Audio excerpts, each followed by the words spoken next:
Today, we're going to talk about a chapter from a novel called Maud Martha.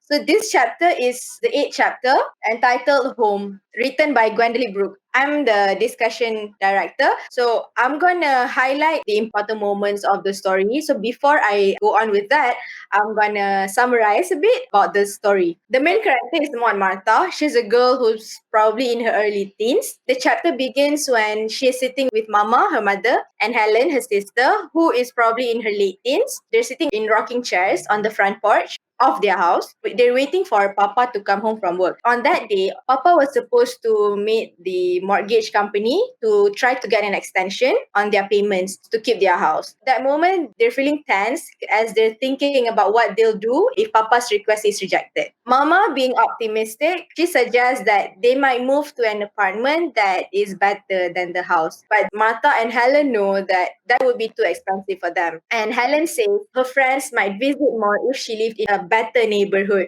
because in the passage, Mama did mention maybe they could live in Washington and places like that.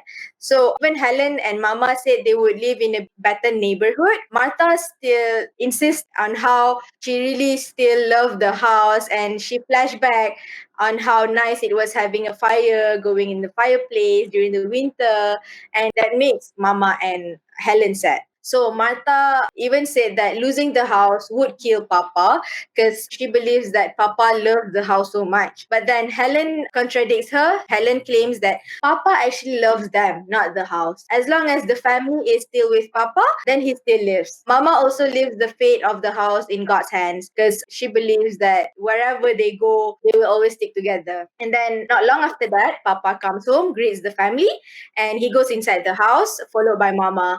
And then the kid followed the parents, and everyone is excited because Mama said that Papa managed to keep the house and the house is safe. So now that the house is safe, Helen says that she wants to have a party for her friends. So the friends will know that they're the homeowners, not the renters. And that's how it ended. I guess all of you guys have understood the flow of the story and whatnot.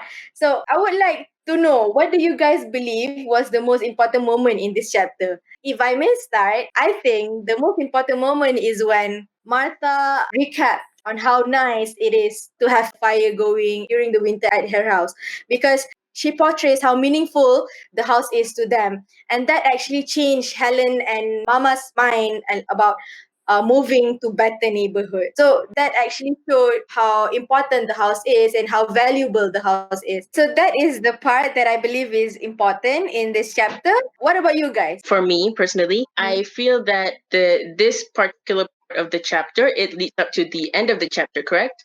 And so it's very tense, and it has a lot of suspense that carries these complex plots in.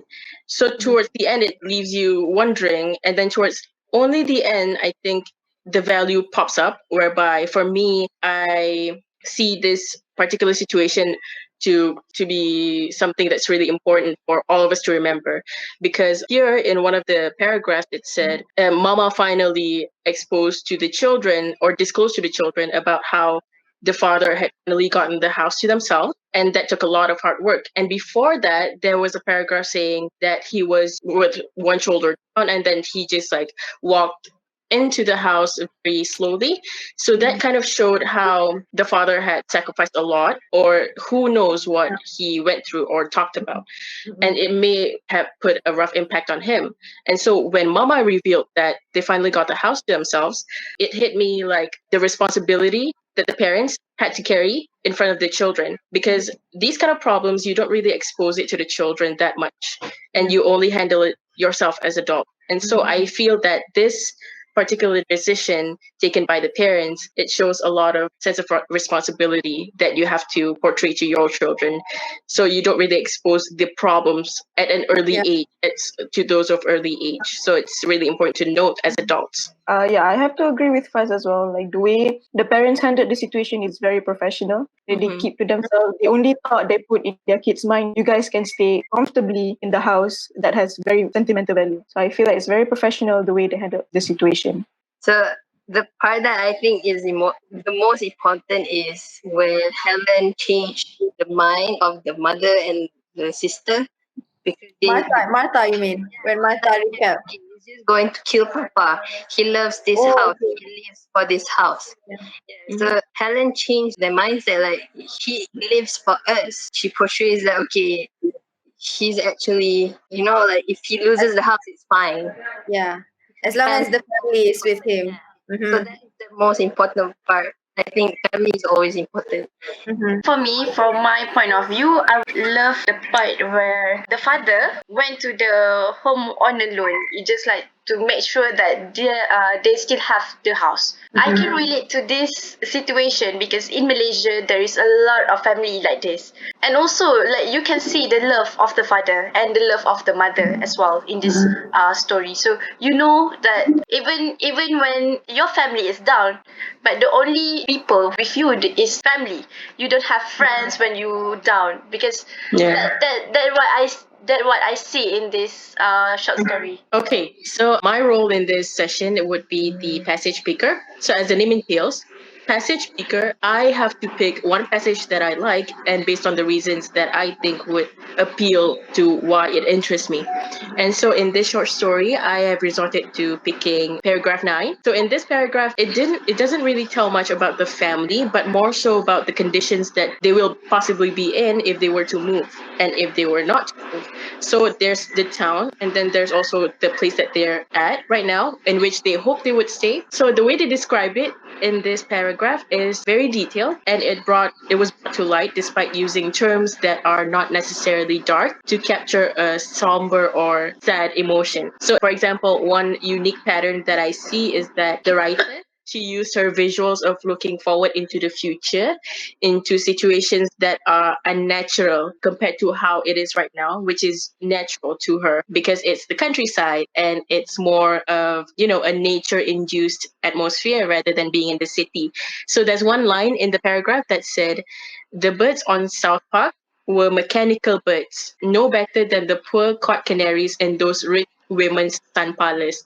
So in here, there's two bad situations. One is when you're in the city where there's mechanical bits, meaning you always get alarms from your phones, you always get those things that are mechanical. It doesn't seem natural. And then there's also the bad imitation of being in the countryside, but also it said here no better than poor caught canaries. Canaries are birds, and so when they're caught, it seems like they're restricted. So there's no freedom. In here, I see a symbolism of freedom being put on the forefront. So simply, I like the way that they kind of twisted simple words into a big context such as this. And they also play around with the contrast of how those words portray each other. And simply put, the character is not in favor of the unnaturalness that the place has to offer. And like I said, it's simple words, but it was portrayed in a context. However, I'm sure that throughout the story, I feel like not all the words are simple.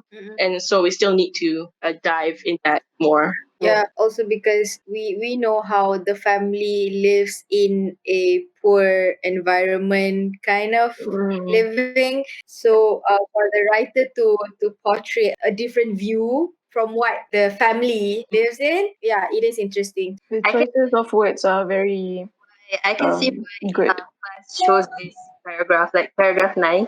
Like the words, the vocabularies are very, it's very. I like the way how the writer writes about colors, like smoke purple, cream shot. Mm-hmm. Yeah. I think that's why I think this paragraph is actually a good paragraph. It's like very poetic. Yeah. I think for me, the writer maybe have experienced this situation, so she can tell how she felt through this short story. Yeah. True. Because like generally, it's not something that you would sit back and relax and then you think of these things. So it comes from like a deeper circumstance than that. Um, I am the word wizard number 1. For my role, I have to find a vocabulary that I find interesting. So in this short story, you can see in paragraph 6 where Mama says, "Well, I do know that I've been getting tireder and tighter." So the word tireder is grammatically wrong here, but it's interesting for me because they use The expression, yeah. that vocabulary, like to express that she's actually tired and she's tireder, like she's more tired than tired. So she's exaggerating the word. Exaggerating her tiredness. Yeah, so it's Yeah. an exaggeration. Yeah. Mhm. I find that word interesting. So the Mhm. next word is parlors in paragraph 9 itself. I didn't know what the word was, so I googled the word, and it's actually a small room. Mhm. Definition of parlor is a private house. Sorry, I think it means like sitting in a private house. So this word is kind of hard for me. Like I didn't know that word first, and then when I look at the definition, I feel like somehow I'm trying to understand like the sentence itself. The birds on the south part were mechanical birds, no better than the four-caught canaries in those rich woman's sons. So maybe they're portraying the woman's private house. Mhm. Yeah, parlor is like a small space or a private space, like you mentioned. Like in the story, they mention the sentence is no better than the poor canaries in those rich women's sun parlors. Because parlors is always visualized as the rich people, Eating place, right? like private place, like Mhm. that. It's usually like very, Posh. very posh. Yeah. Uh-huh. And I do agree that by using the word parlor instead of maybe dining room, it doesn't sound as poetic. But Yeah. using parlor, it gives off the vibe that Yeah. goes with the story because they're kind Yeah. of tense and sad. Mhm. Yeah. Okay, hi. I'm word wizard 2. My word is jardinier. So the sentence here is with the snake plant in the jardinier in the southwest corner. So I found that this word is really hard for me to understand. So I had to Google it, and what I found in Google is jardinier is a word from French. Okay, it's a feminine form of gardener, and also in English it means a decorative flower box or platter. So I think everyone knows platter, and for me to use this French word is really like the word is really very high for me to understand. So the second word is staccato from 7 paragraph from the bottom. So here it say that it was the same dear little staccato walk. Right. What I found in Google, staccato is performed with each note sharply detached or separate from the other. So maybe I can give an example for this staccato. So I find Nadia playing is easy than staccato. Have you guys heard about the jardinier and staccato? I mean, jardinier is quite familiar, like in French term. Like it's good that she's using French word in the story. It's Mhm. interesting also. Yeah, because the Yeah. setting is, I mean, it's like dated back to maybe like older times. So it's for people like, especially Yeah, for English. FYI, the story was written in 1950, 50 or 60 something. Yeah. Yeah. See, so like The during the very old setting. 1950s, yeah, it's normal for especially white people or American or British Yeah. to use these mix of terms, and it's really interesting to spice it up, especially when you're poetically involved. Like Shakespeare, yeah, they don't really care about the grammar, so I think that's really fun to twist it.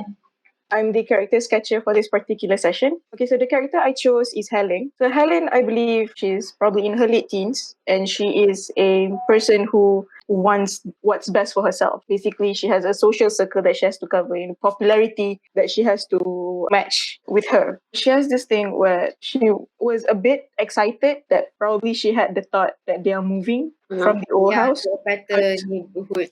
to a better place, because when she assumed that if they move, her friends would want to come over, willingly want to come over. She also said that if they still live in the house, the friend wouldn't want to come unless if they are in the taxi. If they are invited, they wouldn't want to come.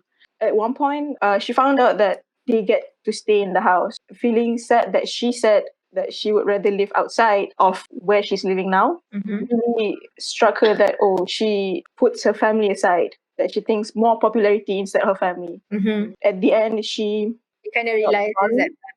She kind of realized that family is everything, and she felt sorry, and she said that she will conduct a party in the house that they get to keep, to make sure that people know that her family owns the house. She has a home where she can invite anyone to come to the house and experience the house, experience the sentimental value that she is living in right now. It shows that she's a very mature young adult. So. Yeah, because I think everyone, like almost everyone, maybe like in the late teens or 20s, do the same thing. Because I admit that I kind of want to look good in front of my friends. You don't want to look bad in front of people. Yeah. So I guess I understand why Helen acted that way. But in the end, she knows that family is still the most important, and that she understands that wherever her family goes, she will follow. And wherever her family goes, that is her home, Yeah. That is It's the like, only thing as she has an to worry about. individual, you're a teen, you're an individual, so you will feel these things. And the parents knew better that it's about, this whole thing, it's a big mess. But then she resorted to like just resigning to whatever the decision was and making do with that is a mature move. Yeah. As for me, like I think this kind of situation will follow with the year. For example, she is in her late teen. Okay, when she was 25, she will gonna think back what she did in 17. At my age, I will appreciate more about my family. It doesn't matter if my family doesn't have a money, but as long as I still have my family. Yeah, because that's growing up. Growing up. Growing up. Because we've been through that age, we probably can relate. Yeah. Obviously, we want to impress other people, but in the end, we think family comes first, and the only people we have to impress is our family. Well, because we cannot choose our family. So as for me, you just appreciate what you have. And making do with it, maybe. Yeah.